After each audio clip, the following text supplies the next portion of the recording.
Hello, everyone, and welcome to Motivating Moments. I'm your host, Pastor Steve, and I am thrilled that you've joined me today. Listen, if you have ever felt like life or leadership was chaotic, today's episode is for you. We're diving into the importance of building strategy today because success doesn't happen by accident. It happens through intentional planning and execution, and I am so glad that you have joined me today for the topic because I believe there's nothing that destroys our motivation any quicker than efforts that are aimlessly expended and reach no part of our desired end. So we're going to be diving into that topic in just a moment, but before we get started, I want to invite you to visit steveevans.online. If you're looking for a speaker for your next event or you need leadership training for your teams, I would love to come in and add voice to what you're already doing and help you to motivate more people as you are trying to reach your goals and lead your teams to a desired end. Also, don't forget to follow me on social media.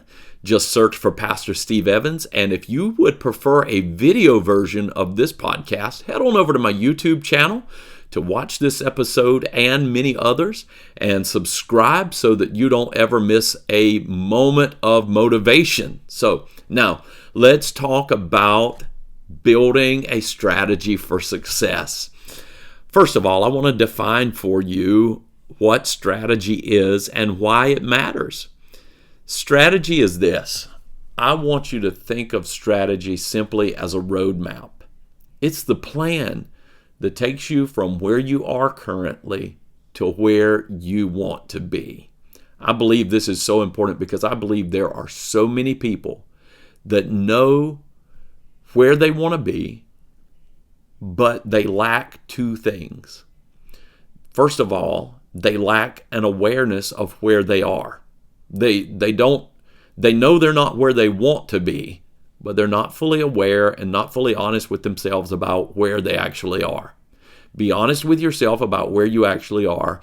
And then the next piece that I think people are painfully unaware of is how to get to where they want to be.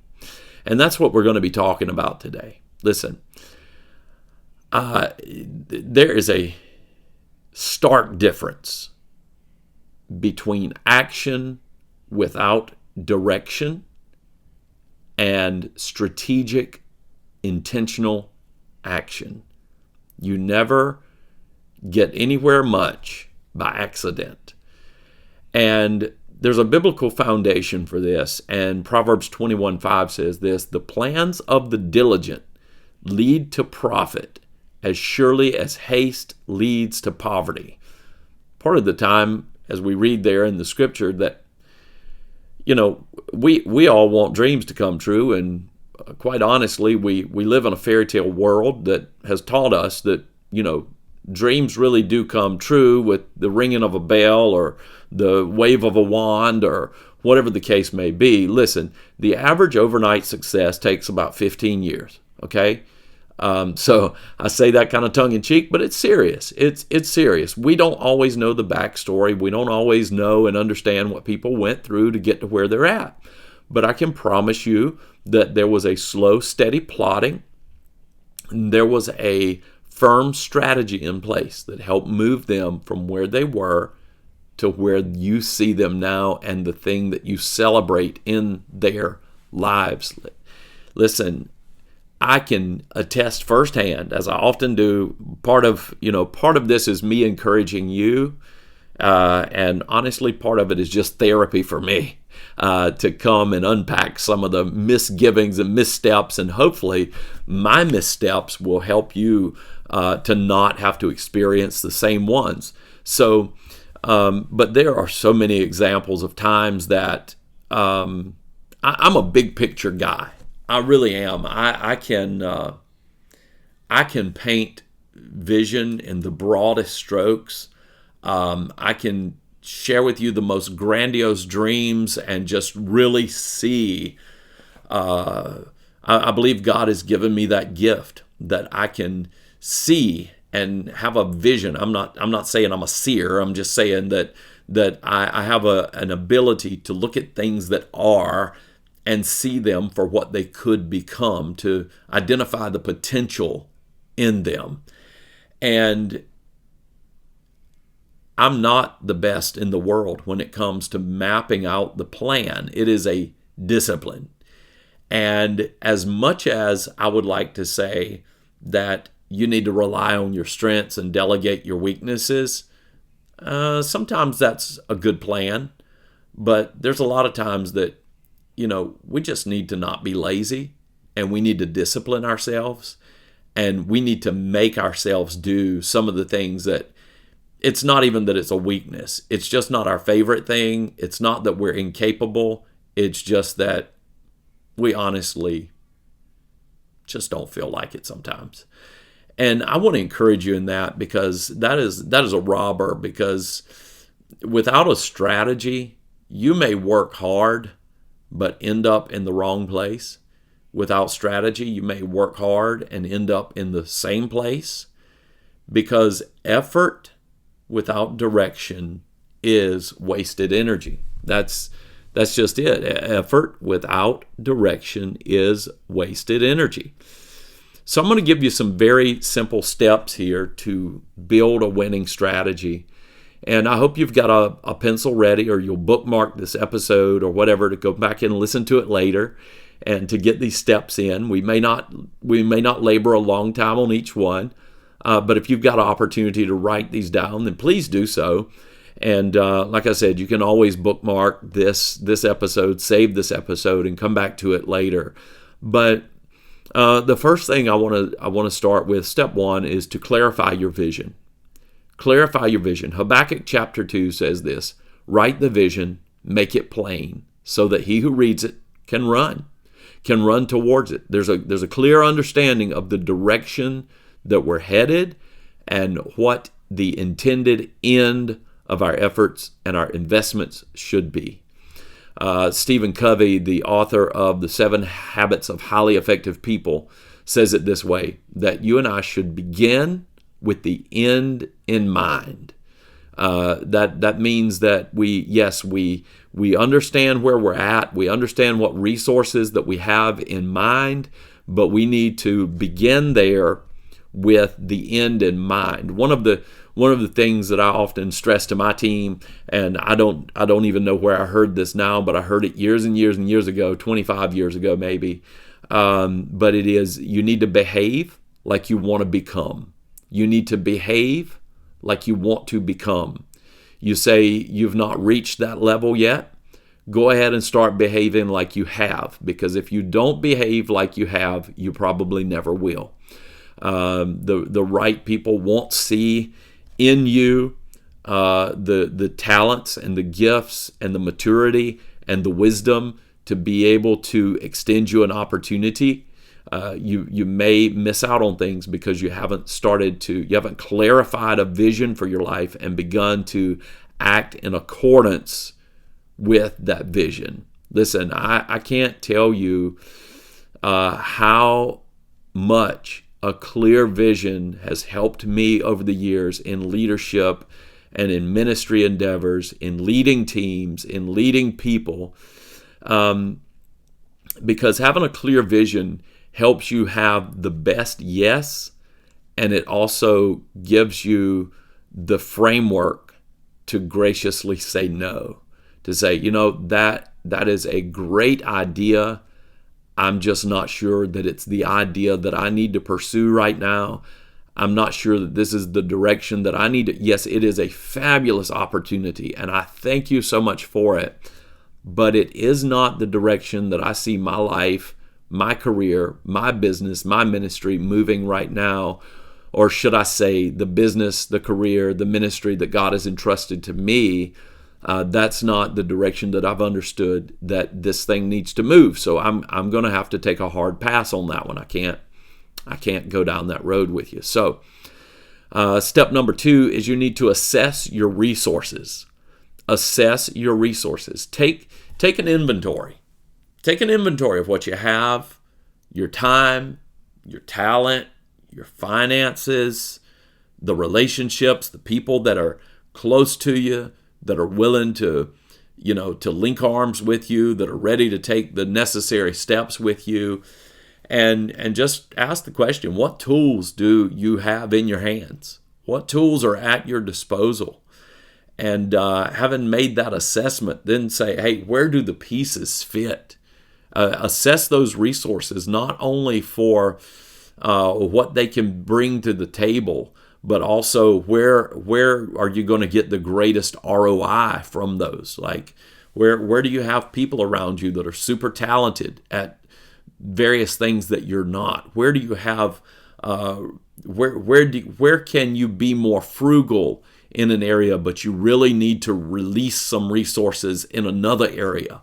Those are the kind of assessments that you need to make. And in order to do that, this big audacious goal, this clear vision that you've got compared to your resources, you're going to have to break it down. That's step 3. Step 3 is you need to break it down, because big goals can be overwhelming. And as a matter of fact, the big goal may even cast such a shadow over the resources that you have on hand that you're like, no way will I ever be able to move what I have to where I want to go. Well, maybe you can't move what you have to where you want to go, but maybe you'll be able to move with what you have to the next step, or through the next several steps of your journey.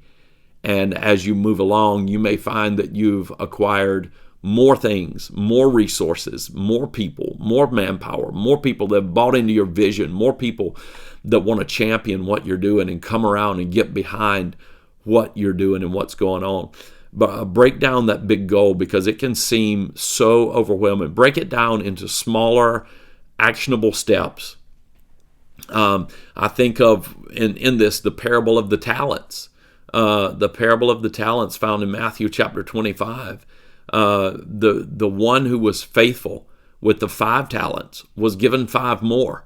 And I know you may think in terms of numeric value and say, well, 5 talents, what is that? Well, a talent in that day was worth a year's worth of wages. I mean, so these were significant amounts that were entrusted to these servants. And to the guy who had 2 talents, he was faithful with those, and 2 more was added to him. So you need to break that down into bite-sized steps, because the moral of the story is that, if we just stand in the one spot and stare at the audacious goal, but we never figure out how to leverage what we have available to us to move forward, well, we're categorized in Scripture then as wicked and slothful, and even what we have will be taken from us and given to somebody else to steward. So break that big goal down into actionable steps, and take it one piece at a time. I was preparing this podcast. I was thinking about a particular goal that I just passed through in the last couple of years.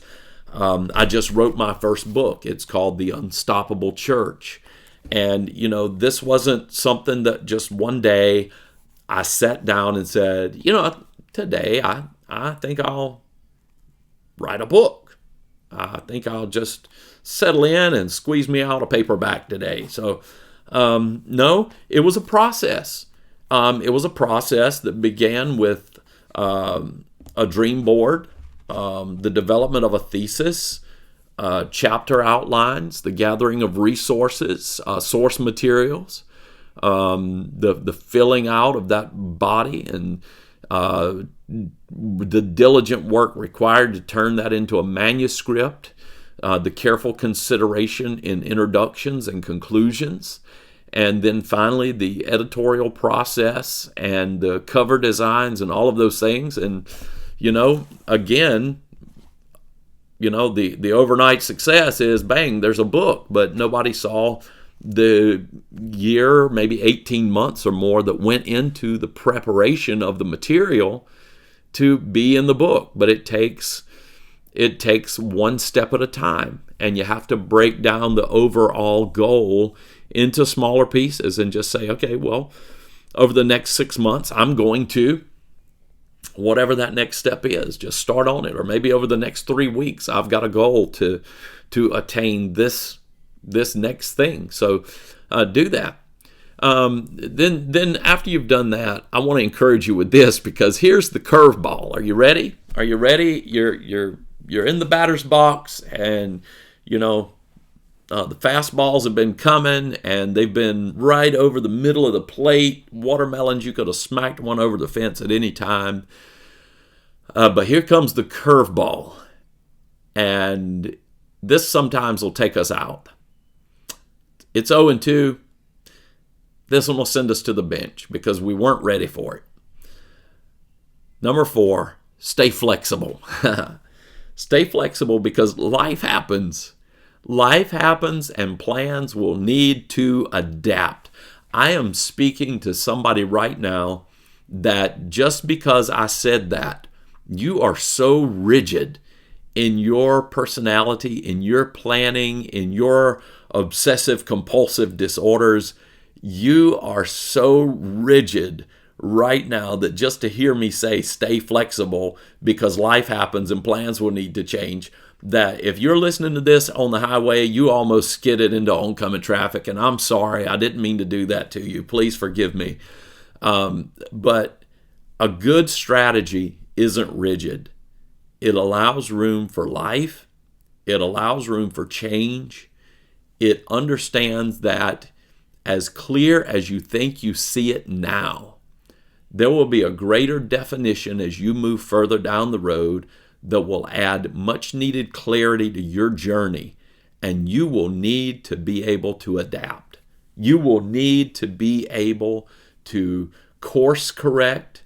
You will need to be able to just shift ever so slightly, ever so subtly, to get around some obstacles and to get over some challenges, and just to accommodate things that are coming in, demands that are rushing into your lives.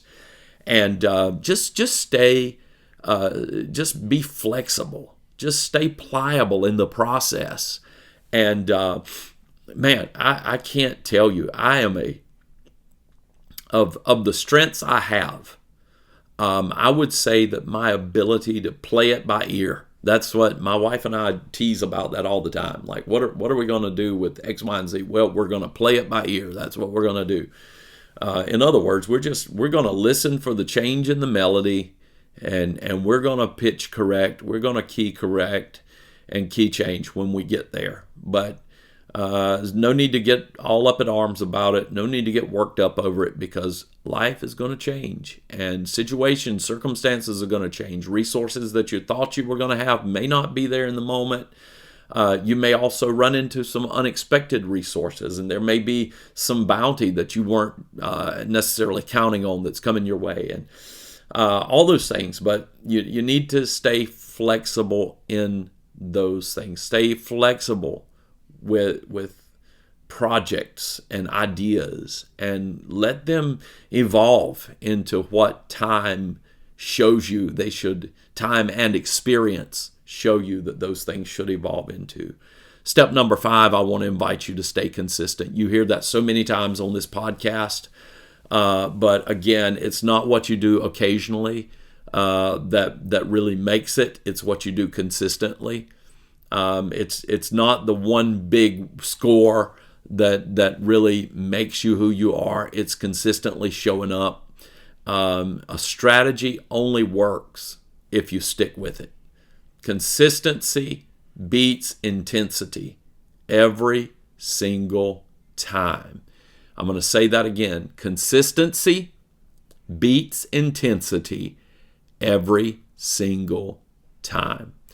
So I want to encourage you to set aside time each week to review and adjust your plan, and just figure out how you can stay flexible, stay consistent in that plan, and keep moving forward, keep putting one foot in front of the other. So how do we implement strategy here in real life? I mean, how does that work? Like, listen, for the longest time, and this is kind of a hybrid personal development podcast, also mingled with a little bit of leadership. And I understand that's a broad spectrum thing, but nonetheless, it's what the Lord laid on my heart, and it's what I'm sharing with you because I know the struggles are real to stay motivated and to find voices of encouragement, and that's what I want to be to you.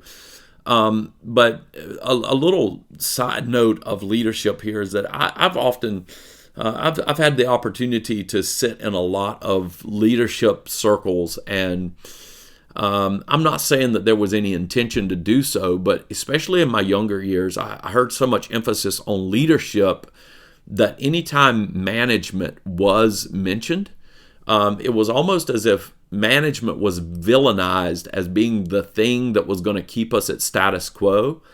But leadership was just going to move us forward. And it's true. Leadership does move us forward. But leadership has to have a framework to move forward on, and that's management. So I don't want you to think of management and leadership as being two different things that are at opposite ends of the spectrum, tugging against each other. No, management wants to stay at status quo. No, leadership wants to move ahead. No, leadership wants to point forward. Management wants to come alongside and build the structures that are going to help leadership climb. And you need both of those things in your life. You need a forward-looking vision. You need a forward-facing vision. You need a vision of something greater than where you currently are. But then you're going to have to back up, and you're going to have to do the hard work of management to build and to implement strategies that are going to help you carry the vision forward through leadership. So whenever I'm tasked with growing our leadership team or growing projects at the church or taking next steps, strategy is the key. It's not just adding people and saying, oh, I've got a vision for a bigger team. No, there has to be a build out of a cohesive, effective group that's going to create the structure and the personalities that are going to help us move things forward. So, we can't overemphasize, especially to those people of faith, the importance of faith in strategy. Faith and strategy, just like leadership and management, go hand in hand. While we trust God to guide our steps, He also expects us to act wisely and intentionally and be prudent in what we're doing. Faith without works is dead, James says, and sometimes we need to say, God, I believe you're going to help me get to my goal, and Lord, here are the plans that I have, and I ask you to give me wisdom in these and help me to develop these strategies that are going to move me forward. So listen, I just want to encourage you, because I may be talking about strategy today, and you may be thinking to yourself, whoa, wait a minute. I've just been waking up every morning. I've just been going through life. I really haven't been thinking too much about strategy. I mean, my strategy was to do what my mom and dad did because it looked like it worked for them. My strategy may have been to emulate or imitate what I saw my supervisors doing at work or whatever, or to something that I saw somebody doing that I wanted to be like. That maybe was your strategy. And I feel like I'm a little behind the curve here, a little bit too far down the road. But I just want to encourage you that it's never too late to start building your strategy. Start where you are, start with what you have, and build out an effective strategy to move you forward from where you are to the vision of where you want to be. And I want to just ask you this one practical searching question here. What's one area of your life where you have a great vision? You say, man, if one day this happened, that would be incredible. What's one area where you have a clear vision, but you really need a clearer strategy? I want to challenge you to write it down and take one step today. Write that strategy down. Begin to map. Begin to draw that map and say, today I am here. In a year, 5 years, 10 years, whatever the case is, I want to be here. I want you to begin today to say, in order for me to move there, here is the next step. Here's the next milestone. Here's the next high water mark. And continually move yourself forward in that. Build that strategy. Start today. Start today. Start right now. As soon as you finish this episode, I want you to go. I want you to get a pad. I want you to open a fresh Word document, whatever the case may be, notes on your iPhone if you have to. And I want you to say, here's the beginning, here's the end, and here are some points in between that I need to start moving towards. Here's some resources that I need to allocate. Go ahead and put some parentheses beside those steps and say, I need to add this much hour, this much time a day. I need to add this much energy. I need these people and these resources to help me to achieve this. And I believe that you're going to go far. I really do. I think that we're nearing the end of the year now, and I really feel like that if you will take the time to implement these disciplines into your lives, you are going to go far in the coming year. Hey, listen, we're going to wrap up here, but listen, building strategy isn't just about achieving goals. It is about stewarding the resources and the opportunities that God has given you, whether it's in your personal life, your ministry, your career. Having a plan will position you for success. Having a strategy will help you steward what's been entrusted to you. And if this episode has encouraged or challenged you, I want to invite you to share it with someone who needs to hear it. Maybe you can grab the share button, the share link, and drop that in a text to 510 friends today. And don't forget, if you are looking for a speaker or leadership training, visit steveevans.online. And by all means, let's stay connected. Follow me on social media at Pastor Steve Evans, and be sure to subscribe to my YouTube channel for more motivational content. I'm looking forward to seeing you there. Don't forget to like and subscribe. And thank you for joining me on Motivating Moments. And remember, strategy is the bridge between where you are and where you're called to be. So let's build that bridge together. Stay motivated, and I'll see you next time.